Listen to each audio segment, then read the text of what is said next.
Mesdames, Messieurs, bonjour. Vous êtes à Cultiver son savoir. J'espère que vous allez bien. Et au fait, comment se porte votre bien-être financier? Quel est votre profil de bien-être financier? Ou encore, connaissez-vous les prédicteurs et leurs influences? Et si vous avez répondu non à toutes ces questions, vous avez choisi la bonne émission. Notre invité, Marc Aubré, professeur au département de sciences comptables de l'UQTR, nous informera des divers profils de bien-être financier. Alors, allons à sa rencontre. Allons rencontrer le professeur Aubré.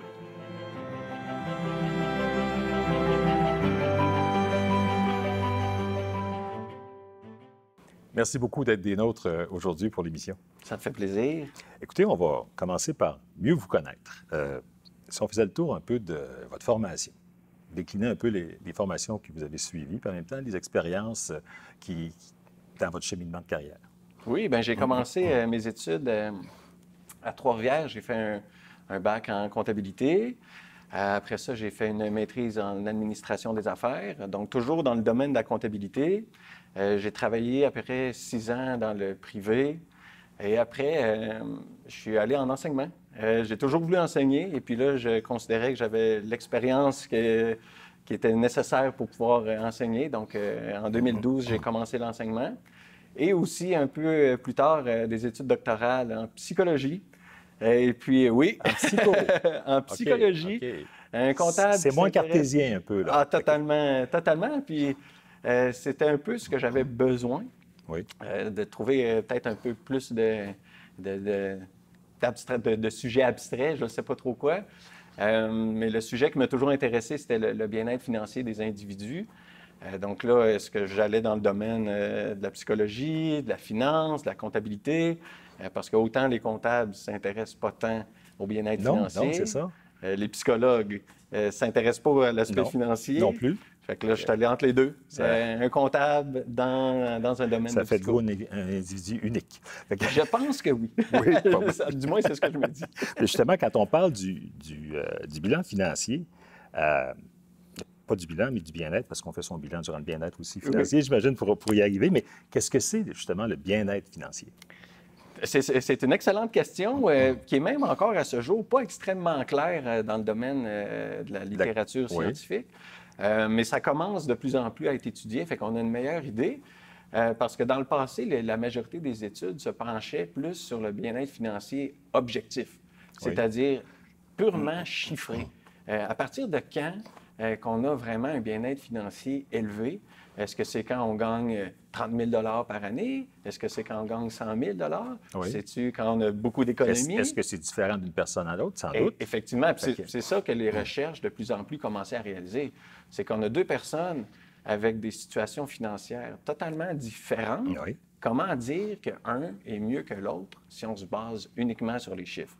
C'était très compliqué. Mais même là, s'il y a deux personnes qui ont exactement la même situation financière, ça se peut très bien qu'il y en a un qui soit stressé, qui soit pas bien avec ses finances, et l'autre qui soit très bien. Fait que de plus en plus, on a migré vers le bien-être financier subjectif. Donc, on s'est éloigné de l'aspect purement chiffre. Vous parliez de bilan tantôt. Oui. On s'est éloigné de ça. Parce que c'est pas ça qui fait que quelqu'un a un bien-être financier élevé. Puis maintenant, ça se décline comment, le bien-être financier? Ça aussi, c'est pas clair dans la recherche. Mais là, une étude que j'ai faite il y a quelques années, où on a démontré qu'il y avait clairement des facteurs, des dimensions. Donc, on pouvait diviser le bien-être financier en certaines composantes. Comme? Il y en a 5. Fait que là, on va s'en souvenir parce que tantôt, je vais revenir sur ces dimensions-là. Fait que ça va être des questions d'examen tantôt. C'est bon, excellent. Je vois sortir le professeur en vous. C'est bon. Avez-vous un papier crayon? Non, quand même pas. Mais les 5 dimensions, qu'est-ce qui fait que... C'est quoi qu'on regarde si on veut voir si quelqu'un a un bien-être financier élevé ou pas?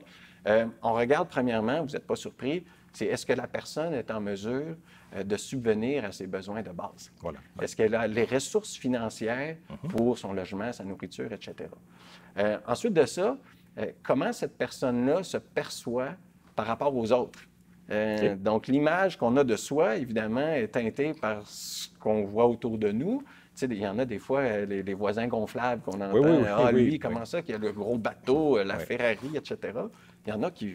Ça ne les préoccupera pas, mais il y en a d'autres que ça va vraiment les préoccuper, puis ils ne seront pas bien avec ça. La troisième composante du bien-être financier, c'est beaucoup plus l'aspect émotif. Est-ce que ça me stresse au quotidien, mes finances? Est-ce que juste le fait de parler de finances, je deviens stressé? La quatrième composante, c'est comment je me perçois comme gestionnaire de mes finances. Est-ce que je considère que je gère bien mes finances? Si je pense que je suis un mauvais gestionnaire puis que je gère mes affaires tout croche, bien là, mon bien-être financier risque d'être teinté par ça. Et ensuite, la dernière dimension qui est très intéressante aussi, c'est comment tu perçois ton avenir financier. Parce que tu peux penser qu'aujourd'hui, tout va bien, mais j'évoque le mot retraite. Oui. Et puis là, on commence à devenir très inquiet. En aurais-je assez? Exactement. Oui. Fait que c'est les 5 composantes qui définissent le bien-être financier. Plusieurs études se consacraient uniquement à la différence entre la situation actuelle, donc est-ce que je réussis à subvenir mes besoins, versus la situation future.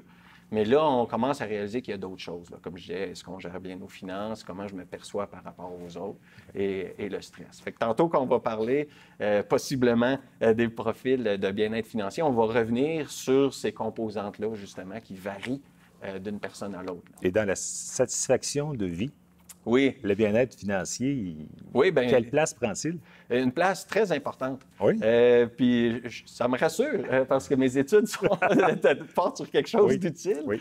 Quand on parle de satisfaction de vie, donc si on croise quelqu'un dans la rue puis on lui demande « Aimes-tu ta vie? » Là, je ne vais pas reprendre des paroles de Bouillon. Mais quelqu'un, son niveau de satisfaction de vie, il y en a 49 de son niveau de satisfaction de vie qui dépend de son bien-être financier. Donc, ça passe bien avant le travail, nos relations conjugales, la santé, la famille élargie, tout ça.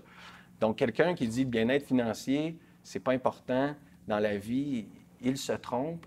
Et c'est étonnant, justement, que les études en psychologie, entre autres, s'intéressent aussi peu pour quelque chose qui compte autant dans notre satisfaction. Énormément. Oui, 49%. C'est vraiment impressionnant aussi, là, 49 C'est donc dire que le travail a une grande part aussi, tu sais, parce qu'il faut que tu trouves un emploi dépendamment de tes objectifs pour ton bien-être financier. Oui, bien tantôt, justement, on va en parler. L'emploi, on pense emploi égale revenu, salaire. Oui. Mais le salaire occupe étonnamment pas une place si importante que ça dans notre niveau de bien-être financier. Ce qui est rassurant d'une certaine façon, parce qu'il ne faudrait pas que ça dépende que de ça. Non, c'est la passion du travail qui doit meubler. Oui. Il y a différents profils, on me dit, de bien-être financier, et ils sont nombreux, ces profils-là? Encore une fois, là, on dirait que le chiffre magique aujourd'hui, ça va être 5. Il y a 5 profils de bien-être financier. Ça a été établi justement dans une recherche que j'ai publiée en 2022, parce qu'il n'y a jamais personne qui s'était intéressé au profil de bien-être financier. On est capable, on faisait dans le passé des moyennes de bien-être financier. OK, la population canadienne a une moyenne de, disons, 60 sur une échelle de 100. Mais tu sais, ça ne donne pas vraiment une idée de qui sont les gens qui sont plus en détresse d'un point de vue financier, c'est quoi leurs caractéristiques. Fait qu'il y avait 5 profils de bien-être financier, justement. Et puis, ce qui est rassurant, c'est que parmi les 5, il y en a un où il y a beaucoup de gens dans ce profil-là. On va l'appeler le profil... j'ai pas de petit nom cute pour les profils. On va y aller de façon très cartésienne. 1, 2, 3, 4, 5. OK, c'est bon. C'est vraiment pas très sexy, mais c'est quand même... on va y aller juste avec leur nom chiffré. Parfait. Et puis, il y a 80 de la population qui se retrouve justement dans le profil qu'on va appeler le profil sain. Qui a un niveau de bien-être financier un peu au-dessus de la moyenne. C'est vraiment rassurant de savoir que généralement, les gens sont bien avec leurs finances. OK. Et ça, ce serait le profil 1? Oui, bien, c'est ça. C'est que dans mon étude, il était nommé profil 3, mais là, dans l'ordre, on peut l'appeler profil 1. Puis là, je vais m'ajuster pour le reste. Mais le premier profil, justement, dans lequel les gens se retrouvent en majorité, c'est 80 Puis les 4 autres profils, il y a à peu près 5 des individus dans chacun des profils. OK. Mais c'est quand même beaucoup, évidemment, 5 dans chacun. Puis il faut quand même s'y intéresser parce qu'ils ont des caractéristiques vraiment particulières, là, chacun de ces profils-là. Et puis dans ces autres profils-là, les 5 c'est dans le premier ou dans le troisième, on disait c'est des gens qui ont un revenu un peu plus au-dessus de la moyenne. Non. Non, c'est ça. C'est ça qui est étonnant. C'est même pas un peu... Moi, j'avais saisi que c'était un peu au-dessus de la moyenne, non? Non, non. Okay. Dans ce profil-là, on va les appeler le profil sain, si on veut, oui. Ou les gens qui sont bien avec leurs finances. Les caractéristiques qui les différencient des autres, c'est est-ce qu'ils se sentent auto-efficaces et compétents? C'est-à-dire, est-ce qu'ils se sentent en mesure d'atteindre leurs objectifs financiers? Okay. Est-ce qu'ils sentent qu'ils sont capables? Pas est-ce qu'ils sont capables? Est-ce qu'ils sentent qu'ils sont capables? La confiance, OK. La confiance qu'ils ont en okay. eux par rapport à leurs finances. Et est-ce qu'ils ont des économies?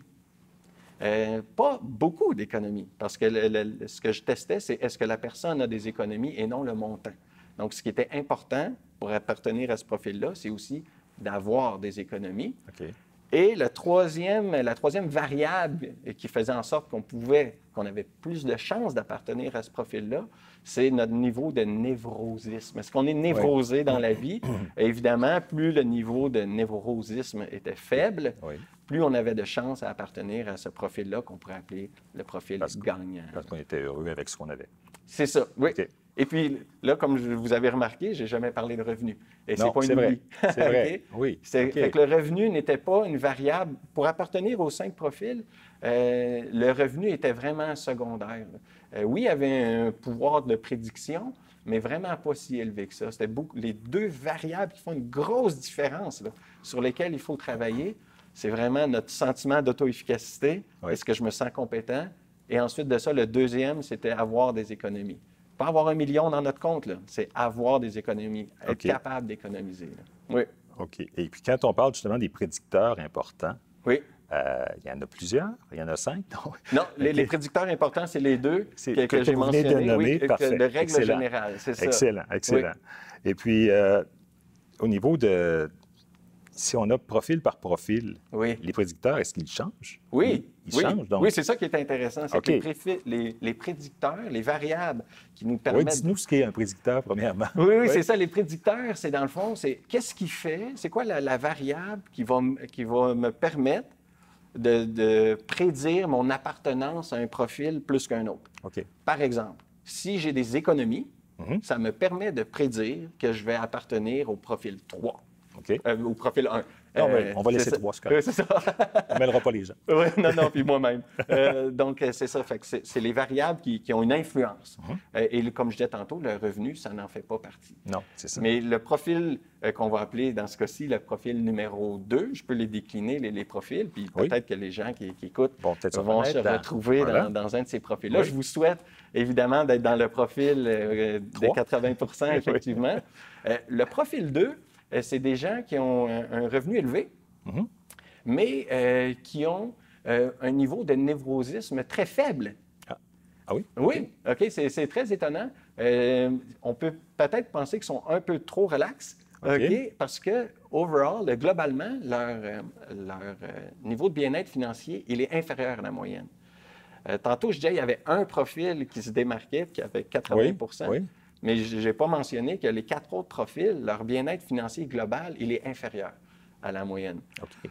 Donc, le profil numéro 2, qui a justement des gens qui ont des revenus élevés, mais qui sont au niveau de névrosisme très faible, eux autres, ce qui les démarque, c'est qu'ils se sentent incompétents par rapport à la gestion de leurs finances. Ils trouvent qu'ils gèrent mal leurs finances. Okay. Fait qu'on peut peut-être penser à quelqu'un qui a de l'argent, que l'argent, c'est pas très important. C'est ça. Mais il gère pas très bien ces choses. On budgète pas trop. C'est ça, puis il n'est pas très bien à cause de cet aspect-là. Fait qu'il y a tous les outils nécessaires, mais il ne gère pas très bien. Okay. L'autre profil qui ressortait, c'était des gens qui n'avaient juste pas d'économie.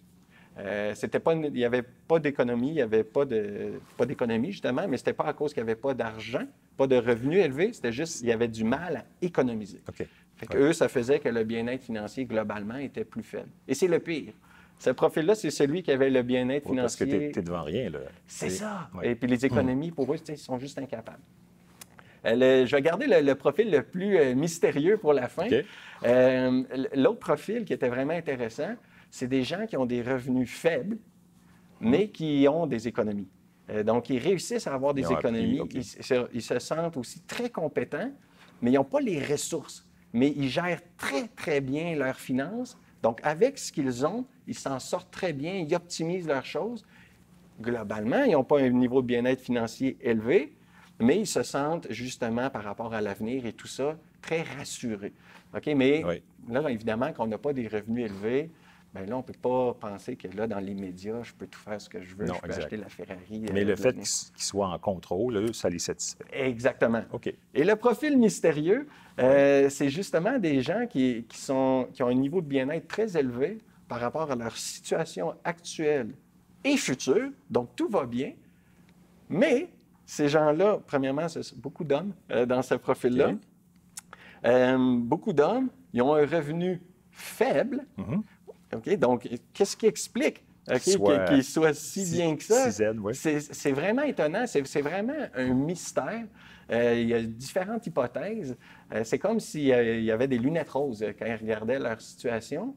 Et je ne sais pas, honnêtement. Il y a certaines choses qui ont été évoquées dans le passé. Les hommes, plus souvent, sont... j'ai juste le terme en anglais, overconfident. Ils ont trop confiance en leur capacité de gestion. Fait que là, c'est comme s'ils se faisaient croire à eux-mêmes que la situation va bien. Et un autre aspect aussi, c'est quand on est matérialiste, on se compare aux autres beaucoup. Et puis là, on peut voir que globalement, c'est peut-être ça qui fait que justement leur bien-être financier est vraiment faible. Ils disent, mon Dieu, par rapport aux autres, qu'est-ce qui se passe? Oui. Fait que c'est vraiment, il faut vraiment creuser davantage dans ce profil-là particulièrement parce qu'il y a une forme de déni aussi, je ne sais pas trop. Oui, c'est parce qu'ils ne verront jamais arriver le mur qu'ils vont frapper un jour. Non. C'est ça qui est inquiétant aussi. C'est inquiétant. Puis ils le ressentent aussi parce que leur bien-être financier est vraiment pas élevé. Là. OK, je comprends. Puis parmi les prédicteurs importants, vous avez mentionné la présence d'économie et le sentiment d'auto-efficacité. Est-ce qu'il y a un moyen d'agir sur ces aspects-là? Ou c'est peine perdue? Écoute, je ne vais pas être fataliste. Les études, aussi étonnant que ça puisse paraître, il n'y a rien qui a été fait qui a testé de façon scientifique et rigoureuse l'impact de différentes méthodes pour faire des économies ou pour se sentir compétent et auto-efficace. Mais il y a des recettes qui reviennent assez souvent, qui sont assez communes. Si on parle d'auto-efficacité, comment je vais me sentir compétent? Malheureusement, il y a plusieurs façons pour se sentir compétent. Il y a regarder quelqu'un, puis dire, OK, lui, il fait ça comme ça, je vais faire comme lui. Je peux aussi regarder cette personne-là puis me comparer avantageusement par rapport à cette... Je ne ferai pas comme lui, je vais faire mieux. Je ne ferai pas comme lui, je vais faire mieux. Fait que ça, je peux me sentir compétent de cette façon-là, mais ce n'est pas la meilleure façon. Il y a aussi quelqu'un qui peut nous taper sur l'épaule. « Hey, bravo, beau travail, tu fais bien ça. » Fait que là, je me sens compétent. Ça, c'est bien. Mais il n'y a rien qui bat le fait de faire la tâche et de réussir quelque chose pour se sentir compétent. Fait qu'il faut vraiment passer à l'action. Okay? Donc, si on a de la misère à économiser, par exemple, il faut économiser. Et il faut justement réussir à économiser. Puis on y va étape par étape. Et tranquillement, pas vite, ce sentiment-là de compétence va venir. Puis là, je parle de compétences. Vous avez remarqué, je n'ai pas parlé de connaissances. Non, exact. Puis encore une fois, ce n'est pas un oubli. Non. Je testais les connaissances financières des individus. Et puis, ce n'est pas un prédicteur important. Donc, tous nos cours qu'on suit en ligne, à l'école ou peu importe, qui mettent l'accent uniquement sur les connaissances purement mathématiques, est-ce que je connais comment calculer de l'intérêt composé, par exemple? C'est pas ça qu'il faut. Il faut vraiment passer à l'autre étape, c'est avec ces connaissances-là, est-ce que je suis capable de gérer ma situation et ultimement, je vais me sentir davantage compétent. Et pour les économies, encore une fois, j'aimerais ça vous dire, regardez sur telle capsule sur YouTube et puis le tour est joué. C'est magique. C'est pas ça. Puis il y a 3 freins majeurs qui nous empêchent d'économiser. C'est des biais. C'est le biais du statu quo. C'est-à-dire les gens sont bien dans leurs pantoufles. Et puis, ils ne pensent pas trop à l'avenir. Ils ne pensent pas trop à l'avenir. On a de la misère à se projeter dans l'avenir, justement. Puis on se dit, c'est tellement loin. Peu importe l'âge. L'avenir est tout le temps loin. Et là, on a justement le statu quo. Fait qu'on aime bien rester dans nos pantoufles. Et puis, il y avait justement une étude qui avait été faite où il demandait aux gens, avez-vous l'intention d'économiser? Tout le monde, presque, disait oui. Bien, ceux qui avaient dit oui, 4 mois après, il y en avait 86 qui n'avaient toujours rien fait. OK? Donc, c'est assez révélateur de... Tu sais, je ne sais pas économiser 200 $ par paye. C'est on y va, procrastination ou c'est quoi au juste? Bien, c'est ça. Le biais du statu quo et la procrastination, c'est les deux principaux freins. On remet toujours à plus tard, on ne le fait pas. Et un autre gros frein, obstacle au comportement d'économiser, c'est l'aversion à la perte. C'est-à-dire, l'aversion à la perte, c'est que c'est extrêmement douloureux, je vais mettre un chiffre comme ça, de perdre 100 $ versus gagner 100 $. Le déplaisir que j'ai à perdre 100 $ est 2 fois plus élevé que le plaisir que j'aurais si quelqu'un me donnait exactement le même montant, 100 $. Donc, si quelqu'un dit « je vais économiser 100 $ par mois », mais qui considère que pour lui, c'est une perte. C'est une perte, et la majorité des gens sont comme ça. Ils ne pensent pas au fait que ce 100 $-là va être pour plus tard tes projets, etc. Mais c'est extrêmement douloureux pour ces personnes-là. Pour la majorité des gens, c'est comme si on leur arrachait un bras, ou presque. Fait que là, il faut trouver des trucs, justement, pour rendre cette économie-là moins douloureuse. C'est quoi? Donner des objectifs clairs. Si on se dit « j'économise, pourquoi? » Je ne sais pas pourquoi. Bien, pourquoi on économiserait? Mais si on dit « j'économise pour un voyage, j'économise pour ma retraite, j'économise pour ci, pour ça », et que l'objectif est clair, plus l'objectif est clair, plus il y a de chances qu'on réussisse à justement économiser. Une autre chose, pour éviter la douleur de perdre notre 100 $ par mois, bien, c'est de rendre ça automatique. Les virements. Tu sais, le fait que je gagne ma paye, puis là, que je dois moi-même aller prendre dans mon compte un 100 $ puis le mettre dans un compte d'économie, et que ça va me faire mal. Mais s'il ne passe pas par mes mains, puis il va automatiquement, là, j'ai beaucoup plus de chances que ce soit moins douloureux. C'est bon, ça. Oui. Une dernière chose aussi, pour économiser plus facilement, c'est de rendre l'argent pas facilement accessible. Mes économies ne doivent pas être dans mon compte courant ou dans un bas de laine en dessous de mon oreiller. Il faut que ça soit difficile d'y accéder. Fait que je mets ça dans un compte à part. Je ne suis pas en train de dire de donner le mot de passe, d'oublier le mot de passe. mais tu sais, il faut rendre l'accès plus difficile pour que, justement, on ne puisse pas retirer nos économies trop facilement.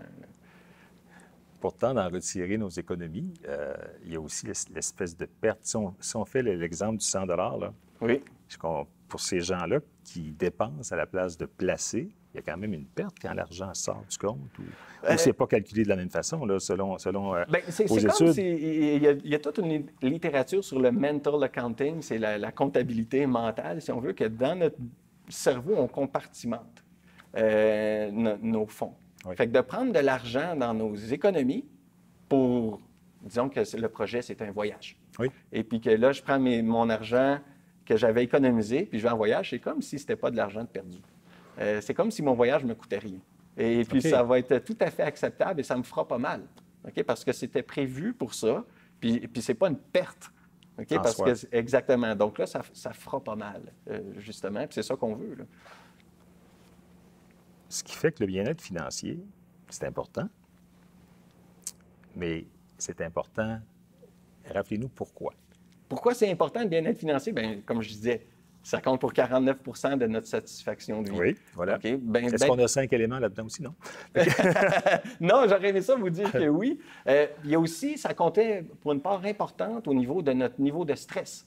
Là, je ne me souviens plus exactement du chiffre. J'hésite entre 35 et 30. Là, on s'entend, on n'est pas loin. Mais ça compte aussi pour 35 % de notre niveau de stress au quotidien.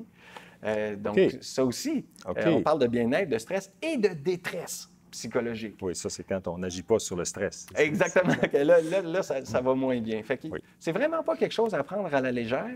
Et on voit beaucoup d'institutions financières qui s'intéressent à notre bien-être financier. Oui, bien c'est... Mais là, je veux pas... C'est dans leur intérêt, sans mauvais jeu de mots, là. je veux pas... C'est justement... l'intention, elle est bonne. Puis c'est vraiment un tout à thème fait. très à la mode. Comme d'apprendre aux gens à épargner, c'est nécessaire. Exactement. Oui. Puis, il ne faut pas se cacher que les institutions financières aiment ça quand on économise. Aussi. Mais ils ont mis en ligne beaucoup de questionnaires aussi pour qu'on mesure notre bien-être financier. Mais à la fin, souvent, de ces questionnaires-là, malheureusement, c'est « Oh, vous avez un score qui est, disons, 25 sur 100. Veuillez consulter un conseiller. » Fait que, tu sais, l'idée, elle est bonne. Puis aller chercher de l'aide, c'est toujours une bonne idée si on a de la misère à gérer nos finances. Je ne suis pas en train de dire que les institutions financières ne sont pas là pour nous aider. Non, au contraire. Mais il y a d'autres ressources aussi qu'on peut consulter. Puis notre entourage compte pour beaucoup. Tu sais, au souper de Noël... D'être bien entouré aussi à ce niveau-là, c'est très important. Oui, pour se sentir justement compétent. Oui. Tu sais, je disais, la compétence, c'est important.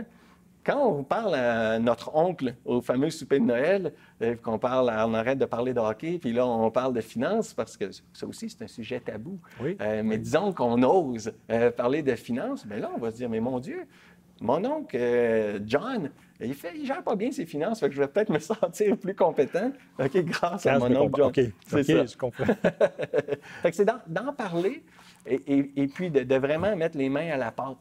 Il n'y a malheureusement pas de secret. Puis il y en a qui détestent ça, qui donnent tout à des conseillers financiers ou à leurs conjoints. Sans s'en préoccuper. Sans s'en préoccuper. Et c'est sûr qu'ils ne font rien pour aider leur bien-être financier.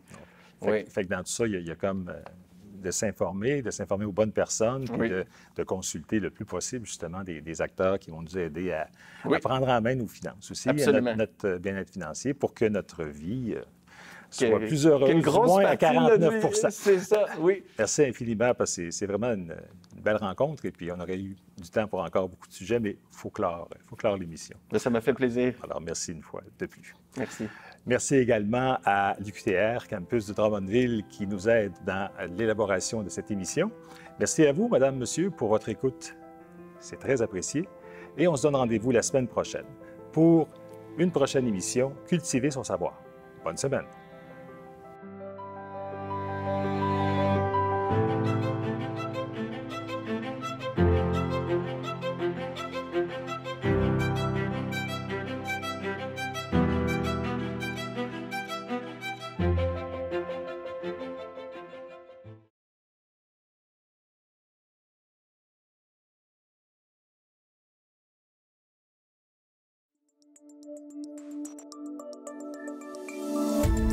Cette émission d'Accès est appuyée par Cogeco et est rendue possible grâce à la collaboration de la communauté avec Nous TV.